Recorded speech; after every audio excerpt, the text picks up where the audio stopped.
कोलराक्स law. तो जो हमने बात की थी लास्ट टाइम कि limiting conductance of any solution हम बाय एक्सपेरिमेंट नहीं निकाल सकते, जिसके बेसिस पे मैं एक बार ग्राफ बना के इसको रिपीट कर रहा हूँ। जैसे जो हमने कंसंट्रेशन वर्सेस कंडक्टेंस का जो ग्राफ बनाया था, उसमें हमने इस टाइप से ग्राफ आया था हमारा। ये था हमारा स्ट्रॉन्ग इलेक्ट्रोलाइट के लिए,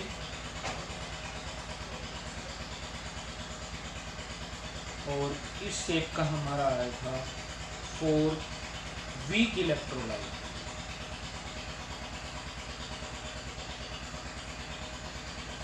तो जैसा हमारे पास ग्राफ में साफ पता लग रहा है, स्ट्रॉन्ग इलेक्ट्रोलाइट की हम limiting conductance means maximum conductance, जिसको हम लैम्डा एम इंफिनिटी से डिनोट करते हैं, means molar conductance eight infinite dilution हम एक्सपेरिमेंटली इजी कैलकुलेट कर सकते हैं। लेकिन वीक इलेक्ट्रोलाइट के लिए molar conductance eight infinite dilution या लिमिटिंग कंडक्टेंस हम कैलकुलेट नहीं कर सकते, क्योंकि जो कंसंट्रेशन हम कम कर रहे हैं, कंडक्टेंस इसकी बढ़ती ही जा रही है, तो इसको हम एक्सपेरिमेंटली कैलकुलेट नहीं कर सकते। इसी के लिए साइंटिस्ट कोलराक्स ने एक लॉ दिया था, कोलराक्स लॉ। ये क्या कहता है कि कोई भी सॉल्यूशन हो, उसमें जितने भी आयंस बन रहे हैं, उस सॉल्यूशन की टोटल कंडक्टेंस होगी, जितने भी आयंस उसमें बन रहे हैं उन सब की लिमिटिंग कंडक्टेंस के सम के इक्वल। जैसे NaCl का मैं एग्जांपल लूँ, तो इसके सॉल्यूशन में ये Na पॉजिटिव और Cl नेगेटिव आयंस में ब्रेक डाउन होता है इसका। तो इसके सॉल्यूशन में Na और Cl नेगेटिव आयंस की जो कंडक्टेंस आएगी, उनको एडिशन करके जो वैल्यू आएगी वो हमारी NaCl की कंडक्टेंस होगी। तो अगर हमें NaCl की लिमिटिंग कंडक्टेंस निकालनी है, तो this will be equal to limiting conductance of Na positive ions and lambda M infinity of Cl negative ions. तो इस तरीके से हम अकॉर्डिंग टू कोलराक्स लॉ किसी भी इलेक्ट्रोलाइट की लिमिटिंग कंडक्टेंस कैलकुलेट कर सकते हैं। तो इसने ये जो लिमिट लॉ दिया था कोलराक्स ने, ये दिया था वीक इलेक्ट्रोलाइट की लिमिटिंग कंडक्टेंस को कैलकुलेट करने के लिए। जैसे एग्जांपल में लेके चल रहा हूँ, एसिटिक एसिड, इसकी लिमिटिंग कंडक्टेंस हमें कैलकुलेट करनी है, जिसमें हमारे पास आयंस बनेंगे सॉल्यूशन में CH3COO negative means acetate ion और H पॉजिटिव आयन। तो अगर हमारे पास एसिटेट आयन और हाइड्रोजन आयन की लिमिटिंग कंडक्टेंस हमें पता है, तो हम उनका एडिशन करके एसिटिक एसिड की लिमिटिंग कंडक्टेंस कैलकुलेट कर सकते हैं अकॉर्डिंग टू कोलराक्स लॉ। तो इसके लिए हम स्ट्रॉन्ग इलेक्ट्रोलाइट लेके चल रहे हैं, सोडियम एसीटेट, जिसमें CH3COO नेगेटिव और Na पॉजिटिव आयंस बनेंगे। तो सपोज इसकी लिमिटिंग कंडक्टेंस हमारी आ रही है X। हम H पॉजिटिव, यहाँ से हमारे पास एसीटेट आयन आ गए, H पॉजिटिव के लिए हमने लिया है HCl। तो इसमें H positive and Cl negative ions बनेंगे, और इसकी लिमिटिंग कंडक्टेंस सपोज Y। तो अगर हम X प्लस Y करते हैं, तो एसीटेट आयन और H पॉजिटिव आयन की तो हमारे पास आ ही जाती है, साथ में Na पॉजिटिव और Cl नेगेटिव की आ जाती है। तो इसमें से अगर हम NaCl की लिमिटिंग कंडक्टेंस माइनस कर दें, तो हमारे पास जो बचेगी कंडक्टेंस वो किसकी होगी, एसीटेट आयन की। तो हम नेक्स्ट लेके चल रहे हैं NaCl का Na positive plus Cl negative ion, suppose इसकी लिमिटिंग कंडक्टेंस है J। तो यहाँ से हमारे पास lambda M infinity of acetic acid होगी X plus Y minus Z।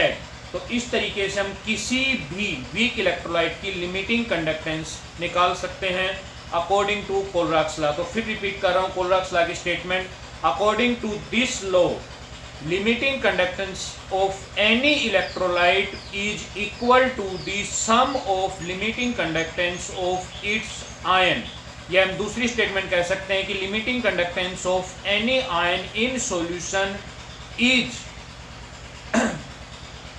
unaffected by the presence of other ions। Means कोई आयन सॉल्यूशन में प्रेजेंट है, उसकी लिमिटिंग कंडक्टेंस या उसकी कंडक्टेंस का दूसरे आयंस की प्रेजेंस से कोई फर्क नहीं पड़ता। अब हम बात करते हैं एप्लीकेशन ऑफ कोलराक्स लॉ। तो सबसे पहला एप्लीकेशन ये जो हमने ऊपर डिस्कस किया है, to calculate limiting conductance of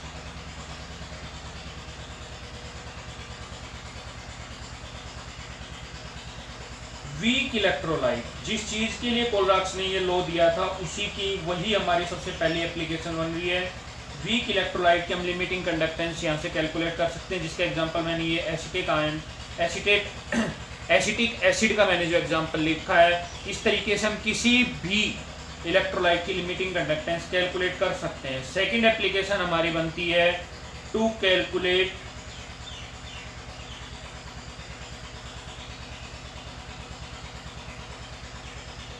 degree of dissociation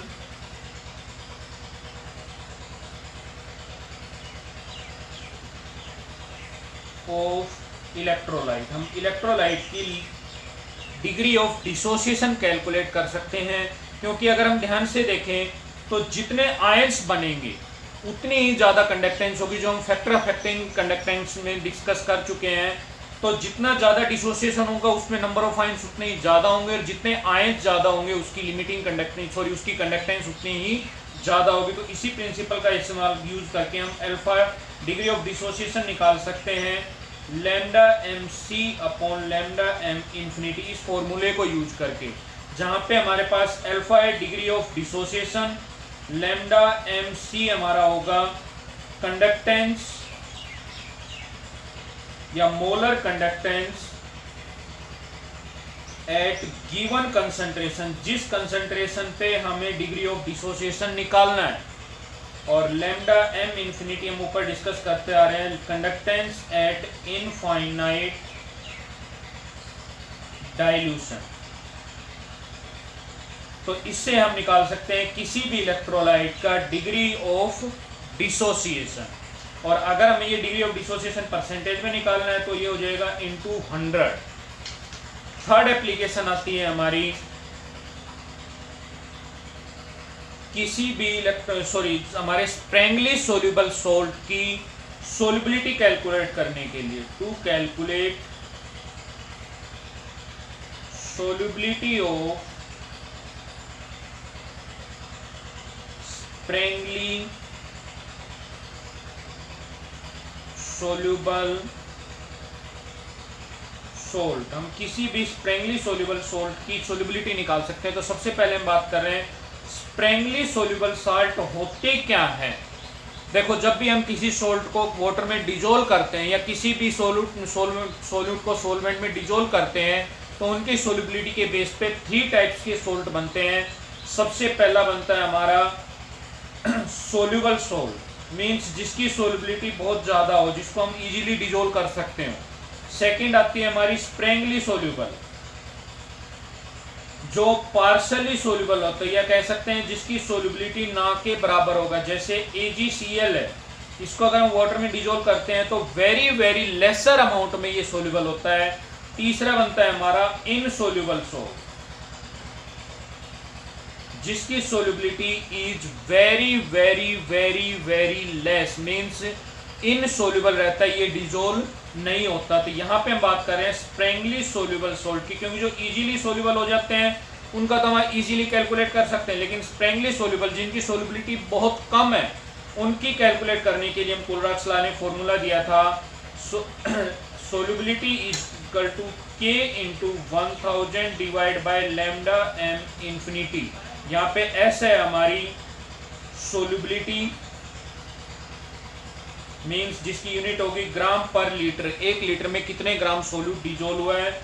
K है हमारी यहाँ पे कंडक्टिविटी, जिसको हम स्पेसिफिक कंडक्टेंस भी कहते हैं।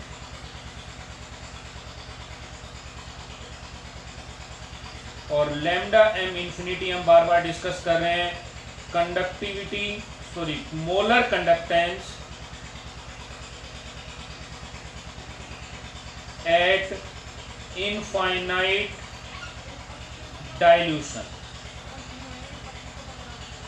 तो ये बात हो गई हमारी कोलराक्स लॉ की, जिसके ये 3 एप्लीकेशन है और इनके बेस पे एग्जाम में न्यूमेरिकल्स आते हैं। तो हम अभी कुछ न्यूमेरिकल्स डिस्कस करेंगे यहाँ।